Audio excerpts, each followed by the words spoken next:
അമ്മേ പരിശുദ്ധമേ, അമ്മേ പരിശുദ്ധമേ, ദൈവമാതാവേ, കൃപാസനത്തിലൂടെ ഞങ്ങൾക്കും ഞങ്ങളുടെ ദേശത്തിനും അമ്മ മധ്യസ്ഥം തേടി തന്ന എല്ലാ അനുഗ്രഹങ്ങൾക്കും കൃപകൾക്കും ഞങ്ങളിപ്പോൾ ഹൃദയം നിറഞ്ഞ നന്ദി പറയുന്നു. അമ്മേ പരിശുദ്ധമേ, ദൈവമാതാവേ, 2004 ഡിസംബർ 7 തീയതി ഉച്ചകഴിഞ്ഞ് 2:30 കൃപാസനത്തിൽ സംഭവിച്ച അമ്മ പ്രത്യക്ഷപ്പെടലിനെ കുറിച്ച് തിരുസഭയ്ക്ക് സമർപ്പിച്ചിരിക്കുന്ന പഠനരേഖകളുടെ മേൽ സഭാത്മകമായ പഠനം ആരംഭിക്കുവാൻ ഞങ്ങൾ പ്രാർത്ഥിക്കുന്നു. അമ്മേ പരിശുദ്ധമേ, ഭൂസ്വർലോകങ്ങളുടെ രാജ്ഞിയായ അങ്ങേയ്ക്ക് ഭൗമ സംരക്ഷണത്തിനായി പ്രപഞ്ചപ്രകൃതിയെ തന്നെ തിരുസഭ പ്രതിഷ്ഠിക്കുവാൻ ഈ പ്രത്യക്ഷീകരണ വഴി ഇടയാക്കണമേ. പരിശുദ്ധമേ, ജപമാല മാതാവേ, സകല കൃപാസനം പ്രാർത്ഥനകളോടും ചേർത്ത് ഞങ്ങളിപ്പോൾ പ്രാർത്ഥിക്കുന്ന ഈ കുടുംബത്തിന്റെ പ്രത്യേക നിയോഗം അമ്മയുടെ പ്രത്യക്ഷീകരണത്തിന്റെ ഈ അനുഗ്രഹവേളയിൽ ഞങ്ങൾക്ക് സാധിച്ചു തരുവാൻ കനിയണമേ. വിശ്വാസ പ്രമാണം. സർവശക്തനായ പിതാവും ആകാശത്തിന്റെയും ഭൂമിയുടെയും സൃഷ്ടാവുമായ ദൈവത്തിൽ ഞാൻ വിശ്വസിക്കുന്നു. അവിടുത്തെ ഏകപുത്രനും ഞങ്ങളുടെ കർത്താവുമായ ഈശോ മിശിഹായിലും ഞാൻ വിശ്വസിക്കുന്നു. ഈ പുത്രൻ പരിശുദ്ധാത്മാവിനാൽ ഗർഭസ്ഥനായി കന്യകാമറിയത്തിൽ നിന്ന് പിറന്ന് പൊന്തിയോസ് പീലാത്തോസിന്റെ കാലത്ത് പീഡകൾ സഹിച്ച് കുരിശിൽ തറയ്ക്കപ്പെട്ട് മരിച്ച് അടക്കപ്പെട്ട് പാതാളങ്ങളിൽ ഇറങ്ങി മരിച്ചവരുടെ ഇടയിൽ നിന്ന് 3-ാം നാൾ ഉയർത്ത് സ്വർഗത്തിലേക്ക് എഴുന്നള്ളി സർവശക്തിയുള്ള പിതാവായ ദൈവത്തിന്റെ വലതുഭാഗത്തിരിക്കുന്നു. അവിടെ നിന്ന് ജീവിക്കുന്നവരെയും മരിച്ചവരെയും വിധിക്കുവാൻ വരുമെന്നും ഞാൻ വിശ്വസിക്കുന്നു. പരിശുദ്ധാത്മാവിലും ഞാൻ വിശ്വസിക്കുന്നു. വിശുദ്ധ കത്തോലിക്കാ സഭയിലും പുണ്യവാന്മാരുടെ ഐക്യത്തിലും പാപങ്ങളുടെ മോചനത്തിലും ശരീരത്തിന്റെ ഉയർപ്പിലും നിത്യമായ ജീവിതത്തിലും ഞാൻ വിശ്വസിക്കുന്നു. ആമേൻ. സുഖസ്ഥനായ ഞങ്ങളുടെ പിതാവേ, അങ്ങയുടെ നാമം പൂജിതമാകണമേ. അങ്ങയുടെ രാജ്യം വരണമേ. അങ്ങയുടെ തിരുമനസ് സ്വർഗത്തിലെ പോലെ ഭൂമിയിലും ആകണമേ. അന്നു വേണ്ടുന്ന ആഹാരം ഇന്ന് ഞങ്ങൾക്ക് തരണമേ. ഞങ്ങളോട് തെറ്റ് ചെയ്യുന്നവരോട് ഞങ്ങൾ ക്ഷമിക്കുന്നത് പോലെ ഞങ്ങളുടെ തെറ്റുകൾ ഞങ്ങളോടും ക്ഷമിക്കണമേ. ഞങ്ങളെ പ്രലോഭനത്തിൽ ഉൾപ്പെടുത്തരുതേ, തിന്മയിൽ ഞങ്ങൾ രക്ഷിക്കണമേ. ആമേൻ. നന്മ നിറഞ്ഞ മറിയമേ, സ്വസ്തി. കർത്താവ് അങ്ങയുടെ കൂടെ സ്ത്രീകളിൽ അങ്ങ് അനുഗ്രഹിക്കപ്പെട്ടവളാകുന്നു. അങ്ങയുടെ ഉദരത്തിൻ ഫലമായി ഈശോ അനുഗ്രഹിക്കപ്പെട്ടവനാകുന്നു. പരിശുദ്ധ മറിയമേ, തമ്പുരാന്റെ അമ്മേ, പാപികളായ ഞങ്ങൾക്ക് വേണ്ടി ഇപ്പോഴും ഞങ്ങളുടെ മരണസമയത്തും തമ്പുരാനോട് അപേക്ഷിക്കണമേ. ആമേൻ. കർത്താവേ, നിന്റെ ഉന്നതമായ നാമത്തിന് സ്വസ്ത്രം ചെയ്യുന്നു. കർത്താവേ, നിന്റെ വിശുദ്ധ പൗരോഹിത്യത്തെ മഹത്വപ്പെടുത്തണമേ. കർത്താവേ, സഭയിലുള്ള സാന്നിധ്യം പ്രകടമാക്കണമേ. ഞാൻ അർപ്പിച്ച കൃപാനയുടെ യോഗ്യതയാൽ കൃപാസ്ഥാനത്താറെ ജീവനോടെ പ്രത്യക്ഷപ്പെട്ട മാതാവിന്റെ മാധ്യസ്ഥത്താൽ ഇന്ന് യാത്ര ചെയ്യുന്ന എല്ലാ മക്കളെയും ഞാൻ ആശീർവദിക്കുന്നു. നിങ്ങളുടെ യാത്രയുടെ ലക്ഷ്യങ്ങൾ കർത്താവിന്റെ നാമത്തിൽ ആശീർവദിക്കപ്പെടട്ടെ. നിങ്ങളുടെ ലക്ഷ്യങ്ങളുടെ നിങ്ങളുടെ ജീവിതത്തിന്റെ ഭാരങ്ങളുമായി നിങ്ങൾ സഞ്ചരിക്കുമ്പോൾ കഴുത്തിടറാതെ മുന്നോട്ട് പോകാൻ കർത്താവ് നിന്നെ താങ്ങട്ടെ. അധ്വാനിക്കുന്നവനും ഭാരം വഹിക്കുന്നവനും എൻ്റെ അടുക്കൽ വരിക, ഞാൻ നിങ്ങളെ ആശ്വസിപ്പിക്കാമെന്ന് അളിച്ചത് കർത്താവിൻ്റെ വചനത്തിലെ ആ ആശ്വാസ വചനത്തിലെ പ്രത്യാശ അർപ്പിച്ചുകൊണ്ട് ദൈവവേദലെ നീ മുന്നേറുക. നിൻ്റെ ഇടത്തും വലത്തും വീട്ടിലും വഴിയിലും ജലത്തിലും കരയിലും വാഗ്ദാനപ്രകാരം നിൻ്റെ ദൈവത്തിൻ്റെ ദൂതൻ നിനക്ക് മുമ്പേയും സഞ്ചരിക്കട്ടെ. അമ്മ പരിശുദ്ധ ദേവമാതാവ് കാനായിലെ കല്യാണ കുടുംബത്തിൽ എന്നതുപോലെ നിന്റെ അവശതകളും പോരായ്മയില്ലെങ്കിലും നീ അറിയുന്ന മുമ്പ് തന്നെ അറിഞ്ഞുകൊണ്ട് നിനക്ക് വേണ്ടി മധ്യസ്ഥം വഹിക്കട്ടെ. എല്ലാ മലാഖമാരും വിശുദ്ധന്മാരും രക്തസാക്ഷികൾ നീ ചെയ്യുന്ന പ്രവൃത്തികൾ ദൈവതിരുസന്നിധിയിൽ ആദരണീയമാകുന്നതിന് വേണ്ടിയും അത് സ്വീകാര്യമാകുന്നതിന് വേണ്ടിയും കർത്താവ് എൻ്റെ പരിശുദ്ധാത്മാവിൽ നയിക്കപ്പെടുകയും നീ അനുഗ്രഹിക്കപ്പെടുകയും ചെയ്യട്ടെ. നീ ആർക്ക് വേണ്ടിയാണ് വാദിക്കുന്നത്, ആർക്ക് വേണ്ടിയാണ് നീ ശുപാർശ ചെയ്യുന്നത്, അവരെ കർത്താവ് ആശീർവദിക്കട്ടെ. നിന്റെ മധ്യസ്ഥ പ്രാർത്ഥനയ്ക്ക് പകരം നിന്റെ മധ്യസ്ഥ പ്രാർത്ഥന ദൈവദിവസം വിലയുള്ളതാകുവാൻ ആവശ്യമായ ദൈവത്തിൻ്റെ സുവിശേഷ പ്രവർത്തനങ്ങൾ ദൈവസ്നേഹത്തോടെ ചെയ്തുകൊണ്ട് നിൻ്റെ സ്വർഗീയമായ ആധ്യാത്മികമായ ആസ്തി പദ്ധതികൾ ഉറപ്പിക്കുവാൻ കർത്താവ് നിന്നെ ആശീർവദിക്കട്ടെ. എൻ്റെ കർത്താവിൻ്റെ ഉന്നതമായ നാമത്തെ സഭയുടെ അധികാരത്തിൽ നിൻ്റെ അധ്വാന ശേഷികൾ വർദ്ധിക്കുകയും അധ്വാന ഫലങ്ങൾ അഭിവൃദ്ധി പ്രാപിക്കുകയും ചെയ്യട്ടെ. എൻ്റെ കർത്താവിൻ്റെ ഉന്നതമായ നാമത്തെ സഭയുടെ അധികാരത്തിൽ കുരിശിൻ്റെ അടയാളത്തിൽ നീ എന്ത് ആഗ്രഹിക്കുന്നുവോ ഈ ദൈവത്തെ മുൻനിർത്തിക്കൊണ്ട് ആഗ്രഹിക്കുന്ന സൗഖ്യങ്ങൾ, ആഗ്രഹിക്കുന്ന വിടുതലുകൾ യേശുവിൻ്റെ നാമത്തിൽ തൽക്ഷണം മാതാവിൻ്റെ മധ്യസ്ഥ പ്രാപിക്കട്ടെ. എൻ്റെ കർത്താവിനുമായ നാമത്തിലെ നീ ഇടപെടുന്ന വ്യക്തികൾ, സംസാരിക്കുന്ന വിഷയങ്ങൾ, ഇടപെടുന്ന കാര്യങ്ങളിലെല്ലാം കർത്താവിൻ്റെ കൃപ നിറയട്ടെ. കർത്താവെ, ഇന്നത്തെ ദിവസം സമർപ്പിച്ച് പ്രാർത്ഥിക്കുന്നു. ഇന്നത്തെ ദിവസത്തിൻ്റെ യാത്രാ വഴികൾ, യാത്രാ ലക്ഷ്യങ്ങൾ എല്ലാം, അതിൻ്റെ തടസ്സങ്ങൾ യേശുവിൻ്റെ നാമത്തിൽ മാറിപ്പോകട്ടെ. കർത്താവ്, രാവിലെ അങ്ങയുടെ തിരുസന്നിധിയിൽ തിരിച്ചണയുന്ന കാലത്ത് വഴിവെക്കിലെല്ലാം നിന്നെ കണ്ടുമുട്ടിയതിൻ്റെ അനുഭവങ്ങൾ മനസ്സിലോർത്ത് നിനക്ക് നന്ദി പറയുവാൻ ഈ ദൈവപൈതലിനെ കർത്താവ് അനുഗ്രഹം നൽകട്ടെ എന്ന് പ്രാർത്ഥിക്കുന്നു. നിൻ്റെ അടിക്കടി നിൻ്റെ വിശ്വാസം വർദ്ധിക്കുകയും അടിക്കടി നിൻ്റെ ദൈവസ്നേഹം വർദ്ധിക്കുകയും നീ ദൈവത്തിൻ്റെ സുവിശേഷ സാക്ഷ്യം വഹിക്കാൻ, നിനക്ക് ഭാരമില്ലാതൊരു ആ സാക്ഷ്യം വഹിക്കുവാൻ പറ്റുന്ന രീതിയിൽ ദൈവം നിന്നെ ആശീർവദിക്കുകയും അനുഗ്രഹിക്കുകയും ചെയ്യട്ടെ. നിത്യം പിതാമ്പുത്രനും പരിശുദ്ധാത്മാ സർവ്വീശ്വരെ നയിക്കുക. ആമേൻ. എൻ്റെ പ്രിയപ്പെട്ടവരെ, ഉടമ്പടി ജീവിതത്തിലെ നമ്മുടെ ഡെയിലി ബ്രെഡ്, അനുദിന ആത്മമന്ന എന്നീ ശുശ്രൂഷയുടെ തുടങ്ങാനുള്ള കാരണം ഉടമ്പടി എടുത്തവരെ ലക്ഷ്യം വെച്ചുകൊണ്ടാണ്. ഉടമ്പടി എടുത്തവർ ചിലർ രാവിലെ ഒരു പ്രാർത്ഥന അച്ഛനുമായിട്ട് കിട്ടിയിരുന്നെങ്കിലെന്ന് ആശിക്കുന്ന പോലെയുള്ള സാക്ഷ്യങ്ങൾ പറയും. നമുക്ക് നേരത്തെ അങ്ങനെ ചെറുതായിട്ടുണ്ടായിരുന്നു. പക്ഷെ അത് റെക്കോർഡ് ചെയ്തിട്ട് മധ്യസ്ഥ പ്രാർത്ഥന സ്വരം ആയിട്ട് കേൾക്കണത്. അപ്പോൾ അത് അല്ലാതെ അച്ഛൻ സ്ക്രീനിൽ വന്നിട്ട് നമുക്ക് ഒരുമിച്ച് പ്രാർത്ഥിക്കാൻ പറ്റുന്ന സാഹചര്യം പണ്ട് കോവിഡ് കാലത്ത് അങ്ങനെ ചെയ്യുമായിരുന്നു. ആ അനുഭവങ്ങളെ വെളിച്ചത്തിൽ ആൾക്കാർ ആവശ്യപ്പെട്ടിട്ടാണ് നമ്മൾ ഈ ഡെയിലി ബ്രെഡ് തുടങ്ങാൻ കാര്യം. കോവിഡ് കാലത്ത് ഓൺലൈനിൽ തന്നെ എല്ലാവർക്കും വേണ്ടി പ്രാർത്ഥിക്കുമായിരുന്നു. അത് തന്നെ ഇത്. അപ്പം അത് ആൾക്കാർക്ക് എല്ലാ ആശ്വാസവും അനുഭവം ഉണ്ടായിട്ടുണ്ട്. അപ്പം അതുപോലെ തന്നെ നിങ്ങൾക്ക് ഓരോ ദിവസവും, അതുകൊണ്ട് ഇതിത്തിരി ബുദ്ധിമുട്ടാണ് എനിക്ക്, എന്നാലും ഞാനത് ചെയ്യണതിൻ്റെ കാരണം സുവിശേഷം പ്രസംഗിക്കുക സാഹചര്യം അനുകൂലമാണെങ്കിലും അല്ലെങ്കിലും ഒന്നില്ലേ. 2 തിമോത്തി 4:2 വചനം പ്രസംഗിക്കുക സാഹചര്യങ്ങൾ അനുകൂലമാണെങ്കിലും അല്ലെങ്കിലും ജാഗരൂകതയോടെ വർത്തിക്കുക. മറ്റുള്ളവരിൽ ബോധ്യം ജനിപ്പിക്കുകയും അവരെ ശാസിക്കുകയും ഉദ്ബോധിപ്പിക്കുകയും ചെയ്യുക. ഇതെല്ലാം ഞാൻ ചെയ്യണതാണ്. നിങ്ങൾക്കറിയാമല്ലോ, ഉടമ്പടി ധ്യാനം കേൾക്കുമ്പോൾ ഒരു ശാസ്ത്രം കിട്ടാത്ത ഒരൊറ്റ ഉടമ്പടി ധ്യാനം പോലും ഉണ്ടാകത്തില്ല. എന്തെങ്കിലുമൊക്കെ അച്ഛൻ നിങ്ങൾ വഴക്ക് പറയും. അത് കാര്യം ഇതിൻ്റെ അത് സുവിശേഷത്തിൽ അങ്ങനെ ശാസിക്കേണ്ടതാണ്. അതായത് ഇടയൻ ആടുകളെ നയിക്കുമ്പോൾ ചിലരിങ്ങനെ അപഭ്രംശം സംഭവിക്കത്തില്ലേ, അപ്പോൾ ഒരു കൊട്ടും മുട്ടൊക്കെ കൊടുത്തിട്ടാണ് നേരെ ആക്കി വെക്കണത്. അപ്പം അതുപോലെ ശാസന കിട്ടും. പിന്നെ എന്താണ് ബോധ്യം.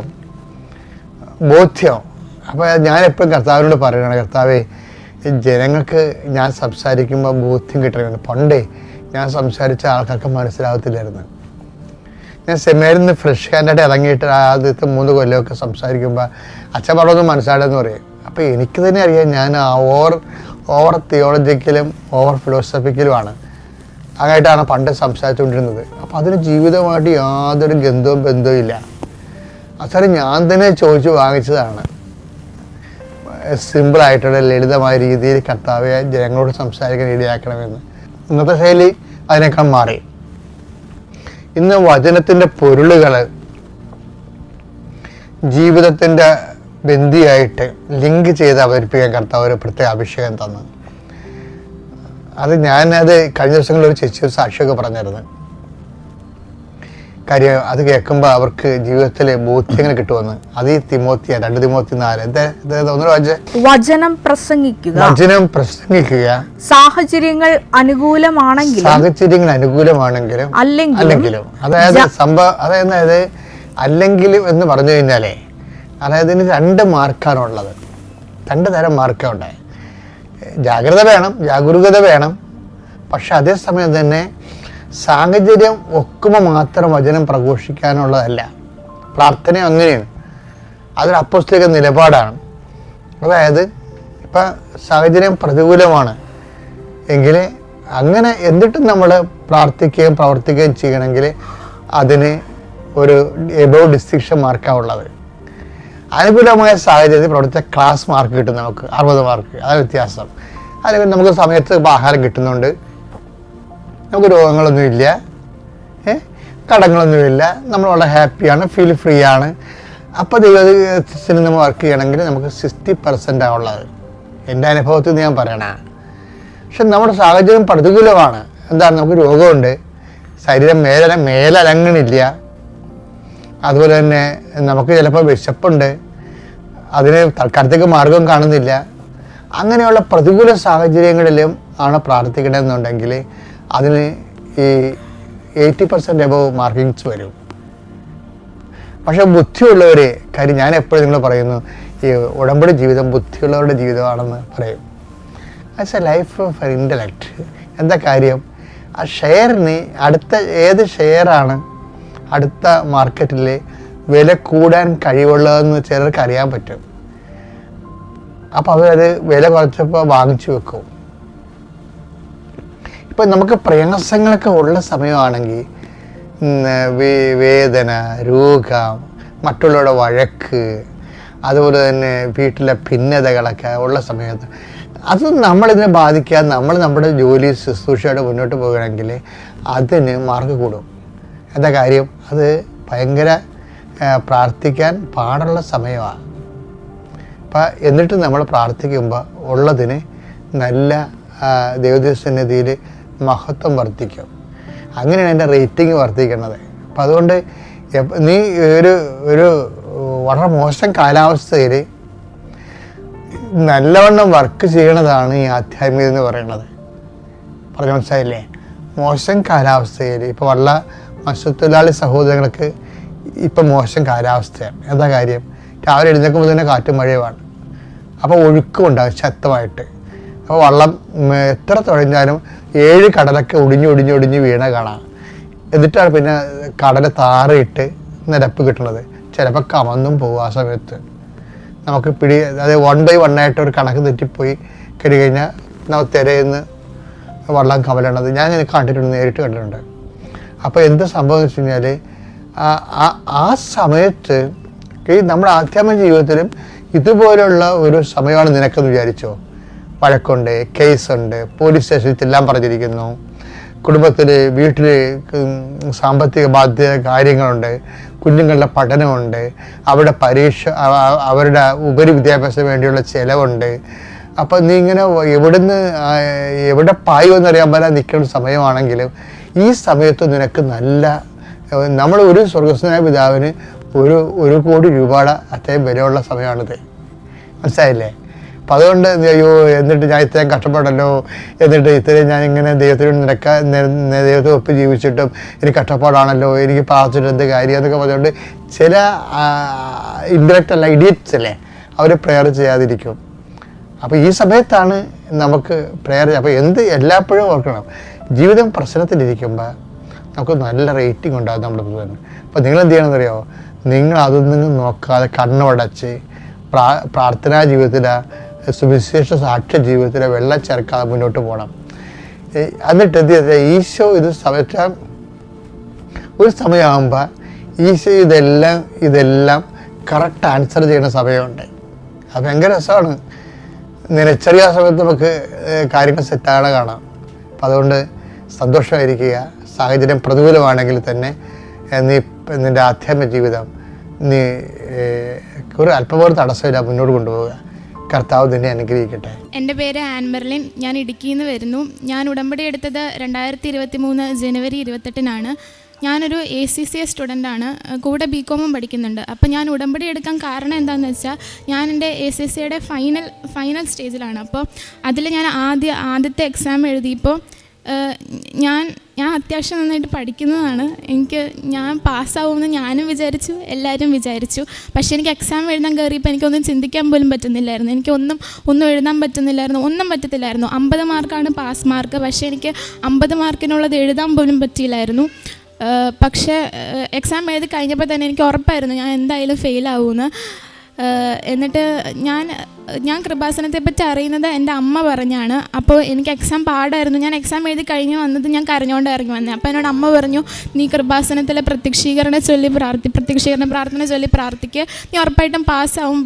കാരണം ഞാൻ എത്രയൊക്കെ പാടാമെന്ന് പറഞ്ഞിട്ടും ഇവർ വിചാരിക്കണം ഞാൻ എങ്ങനെയൊക്കെ പാസ്സാവും, അങ്ങനെ അവർ വിചാരിച്ചുകൊണ്ടിരുന്നത്. അപ്പോൾ ഞാനും പ്രത്യക്ഷീകരണം പ്രാർത്ഥന ചൊല്ലി പ്രാർത്ഥിക്കാൻ തുടങ്ങി. പക്ഷെ ഞാൻ ഉടമ്പടി എടുത്തിട്ടുണ്ടായിരുന്നില്ല. അപ്പോൾ ഞാൻ വെറുതെ പ്രാർത്ഥന ചൊല്ലി എന്നും 5:30 എഴുന്നേറ്റ് പ്രാർത്ഥിക്കുമായിരുന്നു. എന്നിട്ട് എനിക്ക് പക്ഷേ ഉറപ്പായിരുന്നു ഞാൻ പാസ്സാവത്തില്ല എന്ന് എനിക്ക് ഉറപ്പായിരുന്നു. എന്നിട്ട് റിസൾട്ട് വന്നപ്പോൾ ഞാൻ പാസ്സായില്ല. അപ്പോൾ എനിക്ക് ആദ്യം സങ്കടം തോന്നി, അയ്യോ ഞാൻ മാതാവിനോട് പ്രാർത്ഥിച്ചിട്ട് ഞാൻ പാസ്സായില്ലല്ലോ എന്ന്. പിന്നെ ഞാൻ വിചാരിച്ചു എന്നാൽ ശരി ഞാൻ ഇവിടെ വന്ന് ഉടമ്പടി എടുത്ത് ഒന്ന് എക്സാം എഴുതി നോക്കാൻ ഞാൻ വിചാരിച്ചു. ഞാനിവിടെ വന്ന് ഉടമ്പടി എടുത്തു. ഞാൻ ഒന്നാമത് ഇവിടെ ഉടമ്പടി എടുക്കാൻ വന്നപ്പോൾ എന്നോട് ആദ്യം ഇവിടെ പ്രായപരിധി ഉണ്ടല്ലോ 18 വയസ്സെന്ന്. അപ്പോൾ എന്നോട് ഇങ്ങനെ ചോദിക്കുമായിരുന്നു 18 വയസ്സായതാണോ? അപ്പോൾ ഞാൻ ഓർത്ത് പോയി പിന്നെ ഇവരെന്താ ഇങ്ങനെയൊക്കെ ചോദിക്കുന്നത്, ഇതിന് മാത്രം വലിയ സംഭവമാണോ? എനിക്കറിയത്തില്ലായിരുന്നു ഉടമ്പടി എന്താന്ന്. അപ്പോൾ ഞാൻ ഉടമ്പടി എടുത്തു. പക്ഷെ ക്ലാസ് കൂടിയപ്പോൾ എനിക്ക് ഇഷ്ടപ്പെട്ടു. എനിക്കും ആഗ്രഹം തോന്നി എടുക്കണം. പക്ഷെ അതിന് സാക്ഷ്യം പറയുന്ന കാര്യമൊക്കെ വന്നപ്പോൾ ഞാൻ സത്യം പറഞ്ഞ് ഇവിടെ നിന്ന് ഉടമ്പടി എടുത്തിട്ട് പോയത് ഞാൻ സാക്ഷ്യം പറയത്തില്ല എന്ന് പറഞ്ഞുകൊണ്ടായിരുന്നു. എനിക്ക് സാക്ഷ്യം പറയാൻ എനിക്ക് അറിയത്തില്ലായിരുന്നു, എനിക്ക് സാക്ഷ്യം പറയാൻ ഇഷ്ടമില്ലായിരുന്നു. അങ്ങനെയായിരുന്നു ഞാൻ സാക്ഷ്യം പറയത്തില്ല എന്ന് പറഞ്ഞാണ് ഞാൻ ഇവിടുന്ന് ഉടമ്പടി എടുത്ത് പോയത്. പക്ഷെ ഞാൻ ബാക്കി എല്ലാ കാര്യങ്ങളും ചെയ്യാം, മാതാവ് എന്നെ എക്സാം പാസ്സാക്കുവാണെങ്കിൽ പാസ്സായിക്കോട്ടെ, അങ്ങനത്തെ ഒരു ഇതിലായിരുന്നു ഞാൻ ഇവിടുന്ന് പോയത്. പക്ഷെ എന്നാൽ ഞാൻ ആദ്യമൊക്കെ ഈ ഉടമ്പടി കാര്യങ്ങൾ ചെയ്യുമ്പോൾ, അതായത് 1/2 മണിക്കൂർ ബൈബിൾ വായിക്കണം എന്ന് കുരിശടിക്കണം, അതൊക്കെ എനിക്ക് കുറച്ച് ബുദ്ധിമുട്ടായിരുന്നു. കാരണം ഞാൻ കുരിശടിക്കാറില്ലായിരുന്നു, ബൈബിൾ വായിക്കാറില്ലായിരുന്നു. പക്ഷേ അത് കഴിഞ്ഞപ്പോൾ എനിക്ക് പിന്നെ ഒരു ദിവസം കാര്യം ചെയ്യാണ്ടിരുന്ന് കഴിഞ്ഞാൽ എനിക്ക് ഭയങ്കര ബുദ്ധിമുട്ടായി തുടങ്ങി. എന്ന് പറഞ്ഞാൽ എനിക്ക് എൻ്റെ ആ മടുപ്പങ്ങ് മാറി, ഞാൻ ഇഷ്ടത്തോടെ ചെയ്യാൻ തുടങ്ങി. അത് കഴിഞ്ഞപ്പോൾ പിന്നെ ഇവിടുത്തെ ഓരോ സാക്ഷ്യങ്ങൾ കേൾക്കുമ്പോൾ എനിക്കും ചെറുതായിട്ട് കൊതിയാവാൻ തുടങ്ങി സാക്ഷ്യം പറയാൻ. അപ്പോൾ ഞാനും ഇങ്ങനെ ആലോചിച്ചു, അയ്യോ മാതാവ് എന്നെയും ഇതുപോലെ എനിക്ക് സാക്ഷ്യം പറയാൻ സാധിക്കണമെന്ന് ഞാനും ഇങ്ങനെ പ്രാർത്ഥിച്ചു. അത് കഴിഞ്ഞിട്ട് ഞാൻ മാർച്ചിൽ ഞാൻ വീണ്ടും എക്സാം എഴുതി, എൻ്റെ SSCയുടെ വീണ്ടും എക്സാം എഴുതി. അപ്പം ഞാൻ എക്സാം എഴുതുന്നതിന് മുമ്പ് ഞാൻ കാശ് രൂപമൊക്കെ എൻ്റെ കൊന്തയിലിട്ടിട്ട് ഒക്കെ പോയിക്കൊണ്ടിരുന്നത്. ഞാൻ നന്നായിട്ട് പ്രാർത്ഥിച്ച് ഞാൻ പിന്നെ ഉടമ്പടി കാര്യങ്ങളെല്ലാം ചെയ്യുമായിരുന്നു. എനിക്ക് ആദ്യം പത്രം കൊടുക്കാൻ കുറച്ച് മടിയൊക്കെ ഉണ്ടായിരുന്നു. പിന്നെ ഞാൻ ഇങ്ങനെ പള്ളികളിൽ ചെന്ന് പത്രം കൊടുത്തു, അങ്ങനെയൊക്കെ ഞാൻ ചെയ്തു. അത് കഴിഞ്ഞിട്ട് ഞാൻ എക്സാം എഴുതാൻ ചെന്നപ്പോൾ ഞാൻ കമ്പ്യൂട്ടർ ബേസ്ഡ് എക്സാമാണ്. അപ്പോൾ ഇങ്ങനെ ഡെസ്ക്ടോപ്പിൽ ക്വസ്റ്റ്യൻ വരാൻ നമ്മളിങ്ങനെ വെയിറ്റ് ചെയ്യും. ആ വെയിറ്റ് ചെയ്യുന്ന സമയത്തൊക്കെ എനിക്ക് സത്യം പറഞ്ഞാൽ ഭയങ്കര പേടിയായിരുന്നു. ഞാൻ മാതാവ് എന്ന് വെച്ചാൽ ഭയങ്കരമായിട്ട് പ്രാർത്ഥിക്കുമായിരുന്നു. അതിന് ക്വസ്റ്റ്യൻ വന്നു കഴിഞ്ഞപ്പോൾ ഞാൻ ആദ്യത്തെ ഒരു ഇത് വായിച്ചപ്പോൾ തന്നെ എൻ്റെ മനസ്സിലിങ്ങനെ എനിക്ക് ആരും പറഞ്ഞു തരുന്ന പോലെയല്ല, നേരെ എൻ്റെ മൈൻഡിൽ കൊണ്ട് ഇട്ട് തരുക. എനിക്കപ്പോൾ ഞാൻ ഓർത്തു ദൈവം ഇതെന്തുവാ ഓർത്തു. അതിനായിട്ട് ഞാൻ അടുത്ത ക്വസ്റ്റ്യൻ വായിക്കുന്നു, ഓരോ എക്സിബിറ്റുകൾ വായിക്കുന്നു, എനിക്ക് എന്താ എഴുതണ്ടേന്ന് അപ്പം തന്നെ ഇങ്ങനെ എൻ്റെ മൈൻഡ് വരിക. എനിക്ക് വെറുതെ ടൈപ്പ് ചെയ്താൽ മാത്രം മതിയായിരുന്നു. അപ്പോൾ ഞാൻ എക്സാമിന് കയറുന്നതെന്നും പ്രാർത്ഥിച്ച ഒരൊറ്റ കാര്യമുള്ളൂ, പാസ്സായില്ലെങ്കിലും വേണ്ടില്ല, പക്ഷേ എക്സാം എഴുതി കഴിയുമ്പോൾ കരഞ്ഞുകൊണ്ട് ഇറങ്ങി വരരുതെന്ന് എനിക്കുണ്ടായിരുന്നുള്ളൂ. അപ്പോൾ ഞാൻ എക്സാം എഴുതിയപ്പോൾ എനിക്ക് നന്നായിട്ട് എഴുതാൻ പറ്റി. എനിക്ക് എക്സാം എഴുതി കഴിഞ്ഞപ്പോൾ എനിക്കൊരു സാറ്റിസ്ഫാക്ഷൻ ഉണ്ടായിരുന്നു. അപ്പോൾ എനിക്ക് ഇങ്ങനെ എല്ലാം ഇങ്ങനെ മാതാവ് കാണിച്ചു തരുന്ന പോലെയല്ല, എനിക്കെല്ലാം ഇങ്ങനെ മൈൻഡിൽ കൊണ്ടിട്ട് തരുമായിരുന്നു. എനിക്ക് വെറുതെ ടൈപ്പ് ചെയ്താൽ മാത്രം മതിയായിരുന്നു. എന്നിട്ട് എനിക്ക് എക്സാം എഴുതി കഴിഞ്ഞപ്പോൾ എനിക്ക് ഉറപ്പായിരുന്നു ഞാൻ പാസ്സാവും. കാരണം എന്ന് വെച്ചാൽ മാതാവ് കാണിച്ചെന്ന് ഉത്തരം ഞാൻ എഴുതിയിട്ടുള്ളൂ. അപ്പോൾ പിന്നെ ഉറപ്പായിട്ടും പാസ്സാവും എന്ന് എനിക്ക് ഉറപ്പായിരുന്നു. അപ്പോൾ എനിക്ക് പിന്നെ വേറൊരു ആഗ്രഹം ഉണ്ടായിരുന്നു, ഞാൻ പാസ്സായി കഴിഞ്ഞാൽ എനിക്ക് ആദ്യം തന്നെ അത് മാതാവിൻ്റെ അടുത്ത് ഈശോയുടെ അടുത്ത് വന്ന് പറയണം. കാരണം ഞങ്ങൾക്ക് റിസൾട്ട് വരുന്നത് UK 12 മണി സമയത്താണ്. അപ്പോൾ ഇവിടെ ഒരു പകൽ 5:30, ഞാൻ ആദ്യമായിട്ട് എക്സാം എഴുതിയപ്പോൾ പകൽ 5:30 അപ്പോൾ ഞാൻ വിചാരിച്ചു പ്രത്യക്ഷീകരണ പ്രാർത്ഥനയൊക്കെ ചൊല്ലിയിട്ട് റിസൾട്ട് നോക്കിപ്പോയി പള്ളിയിൽ പോയിട്ട് വരാമെന്ന്. പക്ഷേ ആ സമയത്തും ഈ ഏപ്രിൽ റിസൾട്ട് വന്നപ്പോൾ 4:30 അപ്പോൾ 4:30 റിസൾട്ട് വരുമ്പോൾ എൻ്റെ ഉറക്കമൊക്കെ പോയി. ഞാൻ ഇങ്ങനെ വെയിറ്റ് ചെയ്തുകൊണ്ടിരിക്കുക. എനിക്കിങ്ങനെ ഫോണിൽ മെസ്സേജ് വന്നത് അറിയാൻ പറ്റി, റിസൾട്ട് വന്നു എന്ന്. പക്ഷേ എനിക്കാണെങ്കിൽ നോക്കണം എന്നുണ്ട്. ഞാനാണെങ്കിൽ പ്രത്യക്ഷീകരണ പ്രാർത്ഥന ചൊല്ലിയിട്ടേ നോക്കുകയുള്ളൂ എന്ന് പറഞ്ഞും പോയി. എനിക്കാണെങ്കിൽ പക്ഷെ നോക്കണം എന്നുണ്ട്. ഞാനാണെങ്കിൽ എന്നിട്ട് പതുക്കെ ഒരു 4:45 ആയപ്പോൾ എഴുന്നേറ്റ് ഞാനാണെങ്കിൽ ഇങ്ങനെ എന്നിട്ട് ഒരു 5 മണിയൊക്കെ ആയപ്പോൾ ഞാൻ പ്രത്യക്ഷീകരണ പ്രാർത്ഥന ചൊല്ലി. സാധാരണ 5:30 പക്ഷേ എനിക്ക് നോക്കാൻ കൊതിയായതുകൊണ്ട് എനിക്ക് പ്രത്യക്ഷീകരണ പ്രാർത്ഥന ഞാൻ ചൊല്ലി. എന്നിട്ട് ഞാനാണെങ്കിൽ ബൈബിളും എടുത്ത് വായിച്ചു. അപ്പോൾ എനിക്ക് അന്ന് കിട്ടിയ വചനം എന്താണെന്ന് ഞാൻ ഓർക്കുന്നില്ല, പക്ഷേ എനിക്ക് പാസ്സാവും എന്നുള്ളൊരു രീതിയിലുള്ളൊരു വചനം തന്നെ കിട്ടിയത്. പിന്നെ സ്വർഗത്തിൻ്റെ ദൈവം നിനക്ക് വിജയം നൽകും, നെഹെമ്യ 2:20 അത് എപ്പോഴും എനിക്ക് കിട്ടുന്ന ഒരു വചനം. പിന്നെ ഭയപ്പെടേണ്ട ഞാൻ നിന്നോട്, ഏശയ്യ 41:10 ഇതൊക്കെ എനിക്ക് എപ്പോഴും കിട്ടും. ഞാൻ ബൈബിൾ തുറക്കുമ്പോഴൊക്കെ എനിക്ക് അങ്ങനത്തെ വചനങ്ങൾ എപ്പോഴും കിട്ടിക്കൊണ്ടിരുന്നത്. ഞാൻ എന്തായാലും പാസ്സാവും എന്നുള്ള രീതിയിൽ എനിക്ക് ഭയങ്കര കോൺഫിഡൻസ് കിട്ടുന്ന വചനങ്ങളാണ് എനിക്ക് കിട്ടിക്കൊണ്ടിരുന്നത്. അപ്പോൾ ഞാൻ റിസൾട്ട് നോക്കിയപ്പോൾ പാസ്സായി. എനിക്ക് 56 മാർക്കുണ്ടായിരുന്നു. അപ്പോൾ ഇങ്ങനെ ഫോണിലൊക്കെ ഇങ്ങനെ മെസ്സേജ് വരും എന്തായി റിസൾട്ട് എന്ന് ചോദിച്ചുകൊണ്ട് എനിക്കാണെങ്കിൽ ആരോടും അത് പാസ്സായി അല്ലേ. ഇനി അടുത്ത എന്താണ് കിട്ടിയത്? അമ്മ മാതാവിൻ്റെ കൃപയാലാണ് ഉടമ്പടി എടുത്തു കഴിഞ്ഞപ്പോഴാണ് അത് കിട്ടിയത്. അടുത്തത് എന്താണ് ഇനി പറയാനുള്ളത്? ചുരുക്കി പറയുക. അടുത്തത് ഞങ്ങൾക്ക് ബാങ്കിലൊരു ലോൺ അടയ്ക്കേണ്ടതുണ്ടായിരുന്നു. അപ്പോൾ അത് മാർച്ച് മാസം അടച്ചില്ലെങ്കിൽ വീട് ജപ്തിയാവും, അങ്ങനെ ഒരു ഇത് വന്നായിരുന്നു. അപ്പോൾ എന്നോട് അമ്മ ഇത് പറഞ്ഞത് ഒരു ബുധനാഴ്ചയായിരുന്നു. അപ്പോൾ എനിക്കിത് കേട്ടപ്പോൾ ഭയങ്കര വിഷമമായി. അപ്പം ഞാനാണെങ്കിൽ മാതാവിനോട് പ്രാർത്ഥിച്ചു, മാതാവ് ഞാൻ ഒരാഴ്ച സമയം തരാം, എന്തെങ്കിലും ഒന്ന് ചെയ്തു തരണം എന്ന് പറഞ്ഞു. അപ്പോൾ ഞാൻ കരഞ്ഞാണ് പ്രാർത്ഥിച്ചത്. പക്ഷേ ഒരു ബുധനാഴ്ചയായിരുന്നു ഞാൻ പ്രാർത്ഥിച്ച്. കൃത്യം അടുത്ത ബുധനാഴ്ച ആയപ്പോൾ ഞങ്ങൾക്ക് ബാങ്കിൽ പൈസ അടയ്ക്കാൻ പറ്റി. പല വ്യക്തികൾ വഴി ഞങ്ങൾക്ക് പൈസ കിട്ടി, ബാങ്കിൽ കൊണ്ട് പൈസ അടയ്ക്കാൻ പറ്റി. കൃത്യം ഒരാഴ്ച കഴിഞ്ഞ് അടുത്ത ബുധനാഴ്ച ആയപ്പോൾ പിന്നെ അതായിരുന്നു രണ്ടാമത് ഞങ്ങൾക്ക് കിട്ടിയ ഒരു അനുഗ്രഹം. പിന്നെ മൂന്നാമത് എൻ്റെ അമ്മ ഇസ്രായേലിലാണ് ജോലി ചെയ്യുന്നത്, ഒരു കെയർ ഗീവറായിട്ടാണ് ജോലി ചെയ്യുന്നത്. അപ്പോൾ അമ്മ ഒരു ദിവസം വൈകുന്നേരം നടക്കാൻ പോയപ്പോൾ അമ്മയുടെ പേഴ്സ് മോഷണം പോയി. അതിൻ്റെ അകത്ത് അമ്മയുടെ ഫോണ്, ഒരു കൊന്ത, അമ്മ ജോലി ചെയ്യുന്ന 2 വീടുകളുടെ താക്കോലുണ്ടായിരുന്നു. അപ്പോൾ അമ്മയ്ക്ക് ആ ദിവസം ഞങ്ങളെ വിളിക്കാൻ ഒന്നും പറ്റിയില്ല. അപ്പോൾ ഞങ്ങൾ വിചാരിച്ച് എന്താ സംഭവം, ഞങ്ങൾക്കൊന്നും അറിയത്തില്ലായിരുന്നു. ഞങ്ങൾ വിചാരിച്ച് അമ്മ സാധാരണ പോലെ വിളിക്കാത്തതായിരിക്കുമെന്ന്. അത് കഴിഞ്ഞ് എൻ്റെ അമ്മയുടെ അനിയത്തി അവിടെ തന്നെ ആയതുകൊണ്ട് ഞങ്ങൾക്ക് അറിയാൻ പറ്റും അമ്മയുടെ ഫോൺ മോഷണം പോയെന്ന്. അമ്മ പോലീസ് കംപ്ലൈൻ്റ് ഒക്കെ കൊടുത്തായിരുന്നു. അവർ പറഞ്ഞു നോക്കിയിട്ട് കാര്യമില്ലെന്ന് പറഞ്ഞു. അപ്പോൾ ഞാൻ മാതാവിനോട് പ്രാർത്ഥിച്ചു, മാതാവേ പോയ ഫോൺ തിരിച്ചു കൊടുക്കണേ, കാര്യം അതിൻ്റെ അകത്താണ് എല്ലാം ഉള്ളതെന്ന്. പക്ഷേ മാതാവ് പോയ ഫോൺ തിരിച്ചു കൊടുത്തില്ല. പക്ഷെ അതിന് പകരം അമ്മയ്ക്ക് വേറെ ഞങ്ങളെ വിളിക്കാൻ ഒരു മാർഗ്ഗം ഒന്നും ഉണ്ടായിരുന്നില്ല. പകരം അമ്മ ജോലി ചെയ്തുകൊണ്ടിരുന്ന വീട്ടിൽ തന്നെ ആ വീട്ടിലത്തെ മോൾ അമ്മയ്ക്ക് ഒരു ഫോൺ കൊടുക്കുകയും പിന്നെ അത് മാത്രമല്ല അമ്മയ്ക്ക് അമ്മയുടെ ഫ്രണ്ട് വേറൊരു ഫോൺ കൊടുക്കുകയും ചെയ്തു. അങ്ങനെ അമ്മയ്ക്ക് ഒരു ഫോൺ പോയപ്പോൾ 2 ഫോൺ കിട്ടി. പിന്നെ അത് മാത്രമല്ല അന്ന് അമ്മ ജോലി ചെയ്യുന്ന വീട്ടിലെ താക്കോല പോയത്. അപ്പോൾ അവിടുത്തെ ഹീബ്രു ഭാഷയാണ്. അമ്മയ്ക്ക് ഹീബ്രു ഭാഷ ഇത്രയും നാൾ നിന്നുകൊണ്ട് അറിയാം, പക്ഷെ എന്നാലും അവരെ പറഞ്ഞ് മനസ്സിലാക്കുക എന്നുള്ള കുറച്ച് ബുദ്ധിമുട്ടാണ്. എന്നിട്ട് പക്ഷെ എന്നാലും മാതാവ് ഇടപെട്ട് അത് അമ്മയ്ക്ക് താക്കോലും ശരിയാക്കി കൊടുത്തു. എല്ലാം മാതാവ് ഒരു ബുദ്ധിമുട്ടില്ലാണ്ട് അമ്മയ്ക്ക് ശരിയാക്കി കൊടുത്തു. പിന്നെ എനിക്ക് പറയാനുള്ള വേറൊരു സാക്ഷി എന്താണെന്ന് വെച്ചാൽ, എൻ്റെ അമ്മ 8 വർഷമായിട്ട് അവിടെ ജോലി ചെയ്യുന്നതാണ് ഇസ്രായേലിൽ. അപ്പോൾ അമ്മയുടെ വിസയുടെ കാലാവധി കഴിഞ്ഞു. അപ്പോൾ അമ്മ നോക്കുന്ന പേഷ്യൻ്റ് മരിച്ചു കഴിഞ്ഞാൽ അമ്മയ്ക്ക് തിരിച്ചിങ്ങോട്ട് വരണമായിരുന്നു. ഇപ്പം അമ്മയുടെ പേഷ്യൻ്റ് കുറേ വർഷങ്ങളായിട്ട് വയ്യാണ്ട് കിടക്കുക, തളർന്ന് കിടക്കുക. അമ്മയാണ് നോക്കിക്കൊണ്ടിരുന്നത്. അപ്പോൾ അമ്മയുടെ പേഷ്യൻ്റ് 1 മാസം മുമ്പ് മരിച്ചു.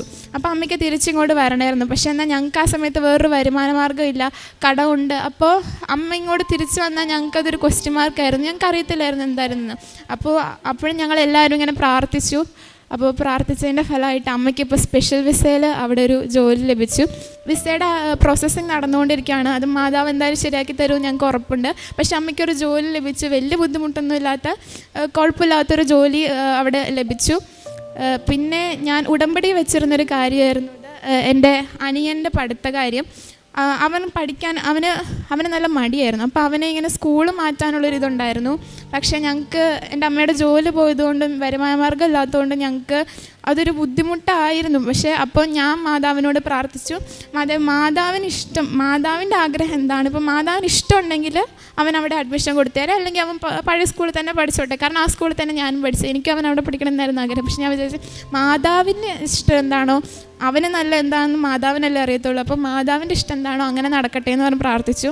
അപ്പം എന്നിട്ട് മാതാവ് അവന് പുതിയ സ്കൂളിൽ അഡ്മിഷൻ കൊടുക്കുകയും അവനിപ്പോൾ അവിടെ നന്നായിട്ട് പഠിക്കുകയും ചെയ്യുന്നുണ്ട്.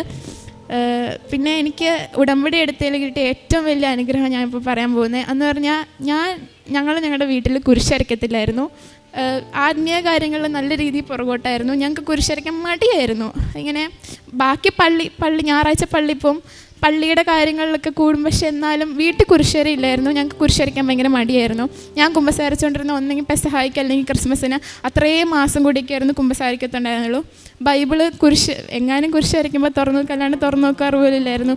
പിന്നെ അങ്ങനെയൊക്കെ ആയിരുന്നു. പക്ഷെ ഉടമ്പടി എടുത്തതിന് ശേഷം ഞാൻ തന്നെ എല്ലാ ദിവസവും ആദ്യം കൊന്തയെല്ലാം ചൊല്ലി. പിന്നെ ഞാൻ വീട്ടിൽ പോകാൻ തുടങ്ങിയപ്പോൾ പപ്പയാണേലും അനിയനാണേലും ഇവർക്കൊക്കെ ആദ്യം ഭയങ്കര മടിയായിരുന്നു. പക്ഷേ എന്നാൽ പപ്പയാണേലും അനിയനാണേലും ഇവരൊക്കെ ഞാൻ കുരിശ് വരയ്ക്കാമെന്ന് പറയുമ്പോൾ എല്ലാവരും വന്നിരിക്കുന്നു. ഞങ്ങളെല്ലാവരും കൂടെ ഒരുമിച്ച് കുടുംബ പ്രാർത്ഥനയിൽ പങ്കെടുക്കുന്നു. പിന്നെ കുമ്പസാരിക്കുന്നു. ഞാനിപ്പോൾ എല്ലാ ദിവസം പള്ളിയിൽ പോവും, 2 ആഴ്ച കൂടുമ്പോൾ കുമ്പസാരിക്കും. ഇത് എന്നെ സംബന്ധിച്ച് എനിക്ക് ഉടമ്പടി എടുത്തിട്ട് കിട്ടിയത് ഏറ്റവും വലിയ അനുഗ്രഹം. എൻ്റെ ജീവിത രീതി വന്ന മാറ്റമാണ്. എനിക്കതിൽ മാതാവിനോടും ഈശോയ്ക്ക് ഞാൻ ഒത്തിരി നന്ദി പറയുന്നു. എനിക്ക് ചെയ്തു തന്ന എല്ലാ അനുഗ്രഹങ്ങൾക്കും, എനിക്കും എൻ്റെ കുടുംബത്തിന് തന്ന എല്ലാ അനുഗ്രഹങ്ങൾക്കും ഞാൻ മാതാവിനോടും ഈശോയോടും ഒത്തിരി നന്ദി പറയുന്നു. ആൻ മാർട്ടിൻ ജോബി പറഞ്ഞ സാക്ഷ്യമാണ് നമ്മളിപ്പോൾ കേട്ടത്. ഈ മകളിൽ ആദ്യം പറഞ്ഞ സാക്ഷ്യം എന്ന് പറയുന്നത് ACCSBL എന്ന് പറയുന്ന ഫൈനൽ എക്സാമിനേഷന് ഇവൾ ആദ്യത്തെ പ്രാവശ്യം എഴുതിയിട്ട് തോറ്റുപോയി. പിന്നീട് വളരെ ടഫായിരുന്നു അവർക്ക് പരീക്ഷ. അത് രണ്ടാമത്തെ പ്രാവശ്യം എന്ന് പറഞ്ഞാൽ ഉടമ്പടി എടുത്ത് അത് നിയോഗം വെച്ച് പ്രാർത്ഥിച്ചു കഴിഞ്ഞപ്പോൾ അവൾ അത് അമ്മ മാതാവ് കൂടെ ഇരുന്ന് എഴുതി കൊടുക്കുന്നത് കണക്കാണ് അവൾ പറഞ്ഞത്, സാക്ഷ്യം പറഞ്ഞത്. അത് പാസ്സാകുകയും ചെയ്തു. രണ്ടാമതെന്ന് പറഞ്ഞാൽ അവരുടെ ബാങ്കിൽ ഒരു 5 ലക്ഷം രൂപയുടെ ലോണുണ്ടായിരുന്നു. ഒരാഴ്ചയ്ക്കകം അടച്ചില്ലെങ്കിൽ ജപ്തി ചെയ്യുമെന്നും പറഞ്ഞ് ജപ്തി നോട്ടീസ് വന്നിരുന്നു. അപ്പോൾ അത് അടയ്ക്കുന്നതിന് വേണ്ടിയിട്ട് ഇത് മാർച്ച് മാസത്തിൽ അടയ്ക്കണമെന്നും പറഞ്ഞ് പിന്നെ ജപ്തി നോട്ടീസ് വന്നിരുന്നു. അപ്പോൾ ഈ സഹോദരി എന്ന് പറയുന്നത് കണ്ണീരോടുകൂടി അമ്മ മാതാവിൻ്റെ അടുത്ത് ഒരാഴ്ചക്കകം ഡേറ്റ് ഇട്ട് പ്രാർത്ഥിച്ചു. അത് കൊടുക്കാനായിട്ടുള്ള ഒരു വഴിയും കാണുന്നില്ല. അപ്പോഴാണ് ഡേറ്റ് ഇട്ട് പ്രാർത്ഥിച്ചപ്പോൾ അത് പലരിൽ നിന്ന് ആ കാശ് കളക്ട് ചെയ്ത് ആ ഒരാഴ്ചക്കകം തന്നെ കൊടുക്കാനായിട്ട് സാധിച്ചു എന്നുള്ളതാണ് പറഞ്ഞത്. അതാണ് ഉടമ്പടിയെടുത്ത് അത് ആ ഡേറ്റ് ഇട്ട് പ്രാർത്ഥിക്കുമ്പോൾ സമയത്തിൻ്റെ അമ്മ അത് സാധിച്ചു കൊടുക്കുകയാണ്. അതെല്ലാം സ്വരുക്കൂട്ടി ആ പൈസ അവിടെ എത്തിക്കുകയാണ്. പിന്നീടെന്ന് പറയുന്നത് അമ്മ എന്ന് പറയുന്നത് ഇസ്രായേലിലായിരുന്നു, ജോലിയായിരുന്നു. അവിടെ ജോലി ചെയ്തെന്ന് പറയുന്നത് കെയർ ഗിവറായിട്ടായിരുന്നു ജോലി ചെയ്യുന്നത്. അപ്പം അത് അവിടെ ചെയ്യുന്നു. പക്ഷേ ജോലി അവിടെ നിന്ന് തീർന്നിഞ്ഞ് പോരുന്നു. അതിന് ശേഷം എന്ന് പറയുന്നത് ഇപ്പം വീണ്ടും അങ്ങേക്ക് അവിടെ പോയി ജോലി ചെയ്യാനുള്ള എല്ലാവിധ സംരംഭങ്ങളും ഒരുക്കി കിട്ടുന്നു എന്നുള്ളതാണ്. മറ്റു പല കാര്യങ്ങളും പിന്നീട് പറഞ്ഞത് പ്രാർത്ഥിക്കില്ലായിരുന്നു. വീട്ടിൽ പ്രാർത്ഥന എന്നില്ല. ഏതൊരു ഭവനത്തിൽ പ്രാർത്ഥനയില്ലേ അവിടെ എന്ന് പറയുന്നത് ദൈവത്തിൻ്റെ ആത്മാവ് വസിക്കുന്നിടമെന്ന് പറയുന്നത് പിശാചിൻ്റെ ആധിപത്യമായിരിക്കും. അവിടെ കലഹങ്ങളും കുട്ടീശ്വരങ്ങളും എല്ലാം ഉടലെടുക്കും. ഓരോരോ പ്രശ്നങ്ങൾ ഉണ്ടാകുമ്പോൾ ഏത് ഭവനത്തിൽ പ്രാർത്ഥനയില്ല, വചനവായനയില്ലെങ്കിൽ അവിടെയൊക്കെ തകർച്ചകളായിരിക്കും. അതുകൊണ്ടെന്ന് പറയുന്നത് ഈ ഉടമ്പടി എടുത്തു കഴിഞ്ഞപ്പോൾ അവിടെ നന്നായി പ്രാർത്ഥിക്കാനായിട്ടുള്ള ഒരു ഒരു മാനസിക മാറ്റം അവർക്ക് കുടുംബത്തിലുള്ള എല്ലാവർക്കും വന്നു എന്നുള്ളതാണ് പറഞ്ഞത്. അതുകൊണ്ട് ഈ മകൾക്ക് കിട്ടിയ അനുഗ്രഹങ്ങൾ എന്ന് പറയുന്നത് ഉടമ്പടി എടുത്ത് പ്രാർത്ഥിച്ച് കഴിയുമ്പോൾ പാസ്സാകാത്ത പരീക്ഷ, അതായത് ജെറമ്യ 33:3 പറയുന്നത് എന്നെ വിളിക്കുക, ഞാൻ നിനക്ക് മറുപടി നൽകും, നിന്റെ ബുദ്ധിക്ക് അതീതമായ മഹത്വം നിഗൂഢ കാര്യങ്ങൾ ഞാൻ നിനക്ക് വെളിപ്പെടുത്തി തരുമെന്ന് പറയുന്ന ഈശോ. അത് ഈ മകൾക്ക് ബുദ്ധിയെ പ്രകാശിപ്പിച്ച് അമ്മ മാതാവ് കൂടെ ഇരുന്ന് പറഞ്ഞു കൊടുത്ത് ഓരോ ക്വസ്റ്റ്യനും ആൻസർ ചെയ്ത് വിജയിച്ച്. അതുപോലെ തന്നെ ആ ബാങ്കിലെ കടങ്ങളും ഇതെല്ലാം എന്ന് പറയുന്നത് എല്ലാം എൻ്റെ ദൈവം തൻ്റെ മഹത്വത്തിൻ്റെ സമ്പന്നതയിൽ നിന്ന് യേശുക്രിസ്തു വഴി നിങ്ങൾക്ക് ആവശ്യമുള്ളതെല്ലാം നൽകുമെന്ന് ഫിലിപ്പിയർ 4:19 പറഞ്ഞ വചനം ഈ മകള് ഉടമ്പടി എടുത്തതിലൂടെ നിറവേറുകയായിരുന്നു.